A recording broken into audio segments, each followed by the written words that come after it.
ಇದು ಪಾಕಶಾಲೆಯ ವಿಭಾಗ.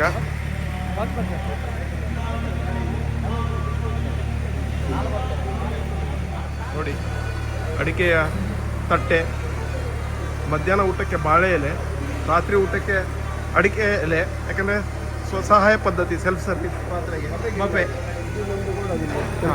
ಇದು ನೋಡಿ ಎಲ್ಲ ಆಹಾರ ಧಾನ್ಯಗಳ ಸಂಗ್ರಹಣೆ. ಅಡಿಗೆ ಮನೆಗೆ ಆ ದಿನಕ್ಕೆ ಬೇಕಾದಂಥ ಮಾತ್ರ ಪದಾರ್ಥ ಇಲ್ಲಿ ಬರ್ತದೆ. ಉಳಿದ ದಿನ ಉಗ್ರಾಣದಲ್ಲಿ ಮನೆಗೆ ಉಗ್ರಾಣದ ವಿಡಿಯೋ ಸಹ ತೆಗಿದ್ದೇನೆ. ನೋಡಿ ಬಾಳೆ ಎಲೆ. ಬನ್ನಿ ಮುಂದೆ ಹೋಗುವ. ಗೆಳೆಯರ ನಮ್ಮೊಟ್ಟಿಗೆ ರಾಮದಾಸ್ ಸಾಕಳ್ಕರ್ ಇದ್ದಾರೆ. ಸಾಕಳ್ಕರ್ ಒಂದೆರಡು ಮಾತು ಹೇಳಿ ಇದ್ರ ಬಗ್ಗೆ. ಏನಂದರೆ ನಮ್ಗೆ ಇಲ್ಲಿದ್ದ ಅಡಿಗೆ ಜವಾಬ್ದಾರಿ ಕೊಟ್ಟಿದ್ದಾರೆ. ನಮಗೆ 3 ಅಡಿಗೆ ಉಂಟು. ಮೇಲೆ ಟಿಫಿನಿದ್ದು ಒಂದು, ಅಲ್ಲಿ ಭಟ್ರದ್ದೊಂದು ಬೇರೆ ಮಾಡಿದ್ದಾರೆ, ಮತ್ತು ಇಲ್ಲಿ ಎಲ್ಲ ಸಾರ್ವಜನಿಕ ಒಂದು. ಎಲ್ಲದಕ್ಕೂ ಅಲ್ಲಿ ವಸ್ತು ಯಾವ್ದು ಮುಗೀತದೆ ಅದನ್ನು ನೋಡಿ ಅದೇ ಕ್ಷಣದಲ್ಲಿ ನಾವು ತರಿಸುವಂಥ ಜವಾಬ್ದಾರಿಯನ್ನು ಮಾಡ್ತೇವೆ. ಮತ್ತು ಅಡಿಗೆಯನ್ನು ದಿವಸಕ್ಕೆ ಎಷ್ಟು ಬೇಕಂತ ಹೇಳ್ತೇವೆ, ಕಡಿಮೆ ಆದರೆ ಅದನ್ನು ಕೂಡಲೇ ಮಾಡುವಂಥ ವ್ಯವಸ್ಥೆಗಳನ್ನೆಲ್ಲ ಮಾಡ್ತಾ ಇದ್ದೇವೆ. ಮತ್ತು ಬಡಿಸಲಿಕ್ಕೆಲ್ಲ ಬೇರೆ ಬೇರೆ ಜನ ಇದ್ದಾರೆ. ನಮಗೆಲ್ಲ ಅಡಿಗೆ ಕೊನೆಯೊಳಗೆ ಮಾತ್ರ ನೋಡಿಕೊಡ್ಲಿಕ್ಕೆ ಇರೋದು. ನಿಮ್ಮ ಊರು? ನಮ್ಮೂರು ಮಿಯಾ ದೇವಸ್ಥಾನ ಪರಿಸರ. ವೃತ್ತಿ? ಉಡುಪಿ ತಾಲೂಕು, ಉಡುಪಿ ಜಿಲ್ಲೆ. ವೃತ್ತಿ ಕೃಷಿಯಲ್ಲಿ. Thank you. ದೇವಸ್ಥಾನ ಸುತ್ತಮುತ್ತಲೆಲ್ಲ ನಮ್ಮದೇ ಜಾಗ. ಹೌದಾ, ಧನ್ಯವಾದಗಳು. ಇದೆಲ್ಲ ನೋಡಿ ನಾಳೆಗೆ ರೆಡಿ ಆಗ್ತಾ ಇದೆ. ಕುಂಬಳಕಾಯಿ, ಆಮೇಲೆ ನಿಮಗೆ ಚೀನಿಕಾಯಿ ಅಂದರೆ ಸಿಹಿ ಕುಂಬಳ, ಇದನ್ನೆಲ್ಲ ಹೆಚ್ಚಿಟ್ಟಿದ್ದಾರೆ. ಇಲ್ಲಿ ನೋಡಿ ಸುವರ್ಣ ಗೆಡ್ಡೆ ಹಾಗೂ ಕೆಸುವಿನ ಗೆಡ್ಡೆ. ಇದು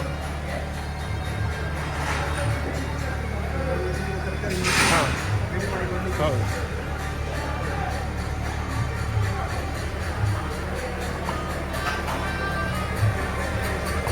ಇದು ರಾತ್ರಿ ಊಟಕ್ಕೆ ಸಾರು, ಘಮಘಮಿಸುವ ಸಾರು, ಪಲ್ಯ, ಅನ್ನ ಎಲ್ಲ ರೆಡಿ ಆಗ್ತದೆ.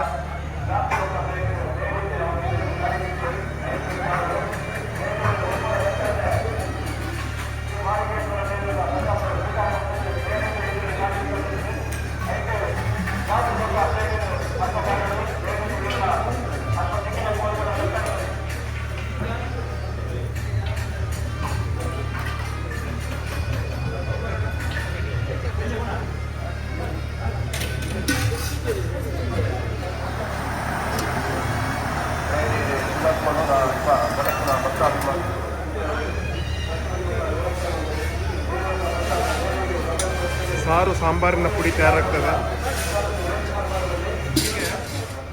ಸ್ನೇಹಿತರೆ, ನನ್ನ ಜೊತೆಗೆ ಅಶೋಕ್ ಮಡಿವಾಳರು ಅವರ ತಂಡ ಇದೆ.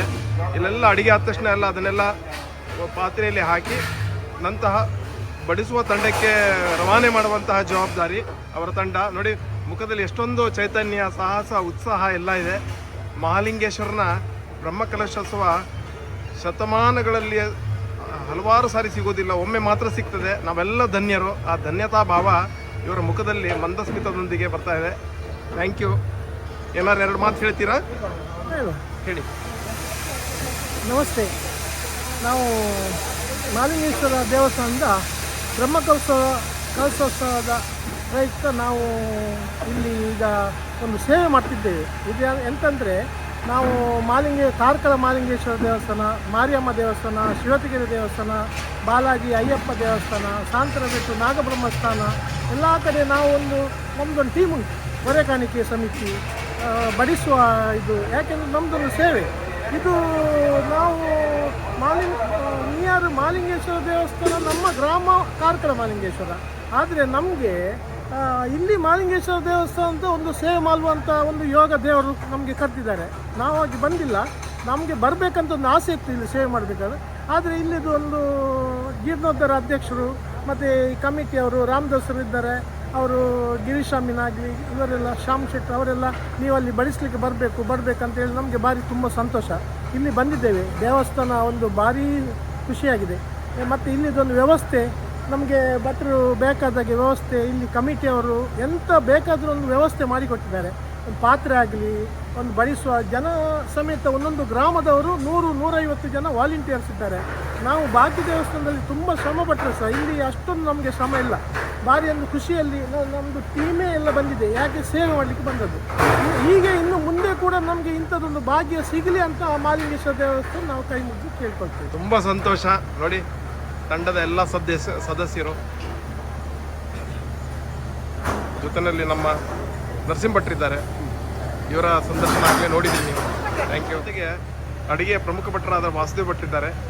ಅವರು ಒಂದೆರಡು ಮಾತು ಹೇಳ್ತಾರೆ, ಕೇಳೋಣ ಬನ್ನಿ. ಹೇಳಿ. ಮಿಯಾರ್ ಮಹಾಲಿಂಗೇಶ್ವರ ದೇವಸ್ಥಾನದ ಬ್ರಹ್ಮಕಲಶೋತ್ಸವದ ಅಡಿಗೆ ಸಾಧಾರಣ 1.5 ತಿಂಗಳಿಂದ ಪ್ರಾರಂಭ ಆಗಿದೆ. ನಿತ್ಯಕ್ಕೆ ಸಾಧಾರಣ ವಾಲಂಟಿಯರ್ಸ್ ಆಗಿ ಸಾಧಾರಣ 200 ಮಂದಿ ಇದ್ದಾರೆ. ಹಾಗೆ ನಿತ್ಯವೂ 3 ಹೊತ್ತು ಬೆಳಿಗ್ಗೆ ಮಧ್ಯಾಹ್ನ ಸಂಜೆಯವರೆಗೂ ಊಟದ ವ್ಯವಸ್ಥೆ ಹಾಗೂ ಮಧ್ಯಾಹ್ನಕ್ಕೆ ಬೇಕಾದ ಪಾನೀಯ ವ್ಯವಸ್ಥೆಯನ್ನು ಮಾಡಿಕೊಳ್ಳಲಾಗುತ್ತಿತ್ತು. ಈ 12 ತಾರೀಕಿನಿಂದ ನಿತ್ಯವೂ ಬಂದ ಜನಗಳಿಗಂತೆ ಉಪಹಾರ ವ್ಯವಸ್ಥೆ ಹಾಗೂ ಅನ್ನದಾನ ವ್ಯವಸ್ಥೆಯನ್ನು ಮಾಡಿಕೊಡ್ತಾ ಇದ್ದೇವೆ. ಹಾಗೆ ಮೊನ್ನೆಯಿಂದ ಅಂದರೆ 16ನೇ ತಾರೀಕಿನಂದು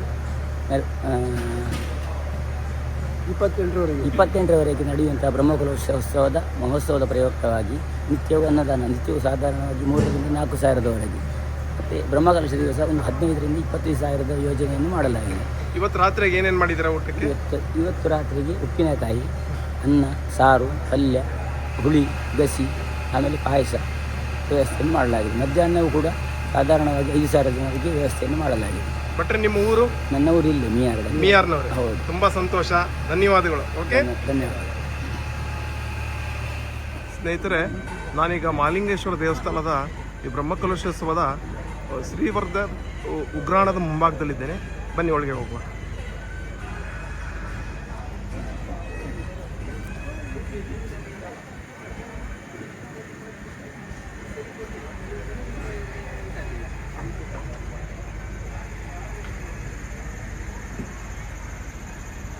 ಭಕ್ತರಿಂದ ಬಂದಂತಹ ಹೊರೆ ಕಾಣಿಕೆ ಇದನ್ನೆಲ್ಲ ಇಲ್ಲಿ ಸಂಗ್ರಹ ಮಾಡಿಟ್ಟಿದ್ದಾರೆ. ಇಲ್ಲಿಂದ ಆ ದಿನಕ್ಕೆ ಬೇಕಾದಂತಹ ಆಹಾರ ಸಾಮಗ್ರಿಗಳು, ದವಸ ಧಾನ್ಯಗಳು ಅಡಿಗೆ ಮನೆಗೆ ಹೋಗ್ತದೆ. ನೋಡಿ, ಇದೆಲ್ಲ ಅಕ್ಕಿ ಮೂಟೆ.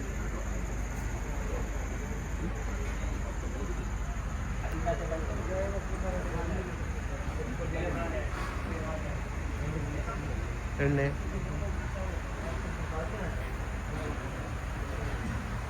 ಮೆಣಸಿನಕಾಯಿ,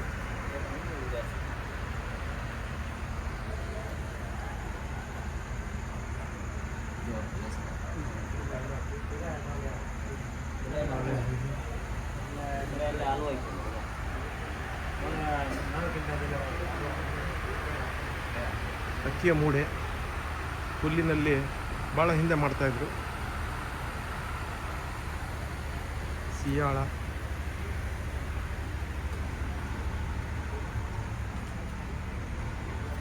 ಸೌತೆಕಾಯಿ, ಮಂಗಳೂರು ಸೌತೆಕಾಯಿ,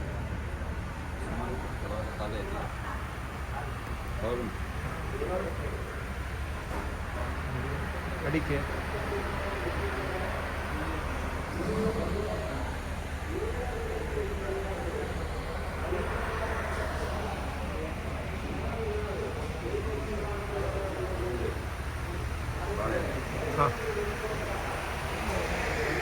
ಊಟಕ್ಕೆ ಸಂಬಂಧಪಟ್ಟಂತಹ ಬಾಳೆ ಎಲೆ,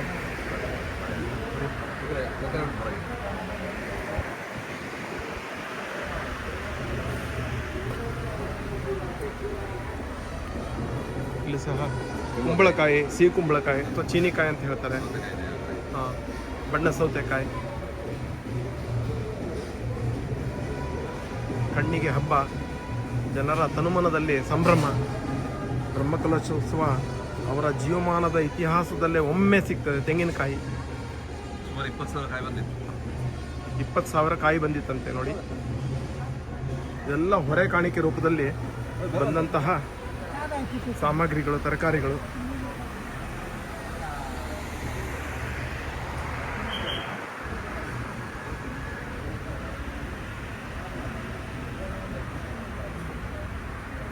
ನಮ್ಮೊಂದಿಗೆ ಈಗ ಸ್ನೇಹಿತರೆ, ನಮ್ಮೊಂದಿಗೆ ಈಗ ಮಿಯಾರ್ನ ರಮಾನಂದ್ ನಾಯಕರಿದ್ದಾರೆ. ಇವರು ಸಹ ಉಗ್ರಾಣದ ಜವಾಬ್ದಾರಿಯನ್ನು ಹೊತ್ತಿದ್ದಾರೆ ಹಲವು ನಾಯಕರ ಜೊತೆಗೆ. ಅವರೊಂದಿಗೆ ಒಂದೆರಡು ಮಾತನಾಡೋಣ. ಹೇಳಿ ನಾಯಕರೇ. ನಮಸ್ತೆ. ಈಗ ಮೊನ್ನೆ ಸುಮಾರು 16ನೇ ತಾರೀಕು ಹೊರೆ ಕಾಣಿಕೆ ಇತ್ತು. ಈ ವರ್ಷ ಇದು ಹೊರೆ ಕಾಣಿಕೆ ಆದ ಮತ್ತು ಇಲ್ಲಿ ಆದಂಥ ಬ್ರಹ್ಮಕಲಶ ತುಂಬ ವಿಶೇಷ. ಅಂದರೆ ಸುಮಾರು 500 ವರ್ಷಗಳ ಹಿಂದೆ ಆದಂಥ ಕಾರ್ಯಕ್ರಮ, ಅಂದರೆ ಪ್ರತಿಷ್ಠೆ ಆದಂತ ಹೇಳಿ ಅಂಥದ್ದು 5 ಶತಮಾನಗಳ ಹಿಂದೆ ನಡೆದದ್ದು ಅಂಥ ಇತಿಹಾಸ. ಅದರ ಪ್ರಯುಕ್ತವಾಗಿ ಸಮಗ್ರ ಜೀರ್ಣೋದ್ಧಾರ ಮತ್ತು ಬ್ರಹ್ಮಕಲಶ ಈ ವರ್ಷ ನಡೆದಿದೆ. ಬಾರಿ ಅಲ್ಲಿ 3 ರಿಂದ 4 ಕಿಲೋಮೀಟರ್ವರೆಗಿನೊಂದು ಕ್ಯೂ ಇತ್ತು. ಅಂದರೆ ಸುಮಾರು 300 ವೆಹಿಕಲ್ಗಳಿಗೆ ಹೆಚ್ಚು ಇದರಲ್ಲಿ ನಮಗೆ ಇಲ್ಲಿ ಸಾಮಾನು, ಇದು ತರಕಾರಿ ಇದೆಲ್ಲ ಬಂದಿತ್ತು. ಅದನ್ನು ನಾವು ಸುಮಾರು ಇಲ್ಲಿ 1.25 ಗಂಟೆಯಲ್ಲಿ ಅನ್ಲೋಡ್ ಮಾಡಿದ್ದೇವೆ. ಅದೊಂದು ನಮಗೆ ಹೆಮ್ಮೆ. ಅಂದರೆ ನಾವು ಮಾತ್ರ ಅಲ್ಲ, ನಮ್ಮ ಸಮಿತಿಯವರು ಮಾತ್ರ ಅಲ್ಲ, ಎಲ್ಲರೂ ಊರಿನವರು ಎಲ್ಲರೂ ಸೇರಿ ಮಾಡಿದ್ದೇವೆ. ಸ್ವಯಂ ಸೇವಕರು ಸ್ವಯಂ ಸೇವಕರೆಲ್ಲ ಸೇರಿ ಮಾಡಿದೆ. ಮತ್ತು ಮಾರನೇ ದಿನ ನಮಗೆ ಸರಿಯಾಗಿ ಜೋಡಿಸಿಡ್ಲಿಕ್ಕೆ ಸುಮಾರು 2 ದಿವಸ ಕೆಲಸ ಆಗಿದೆ ಇಲ್ಲಿ. ಹೌದು, ಭಾಳ ಸಂತೋಷ ನಾಯಕರೇ. Thank you. Thank you.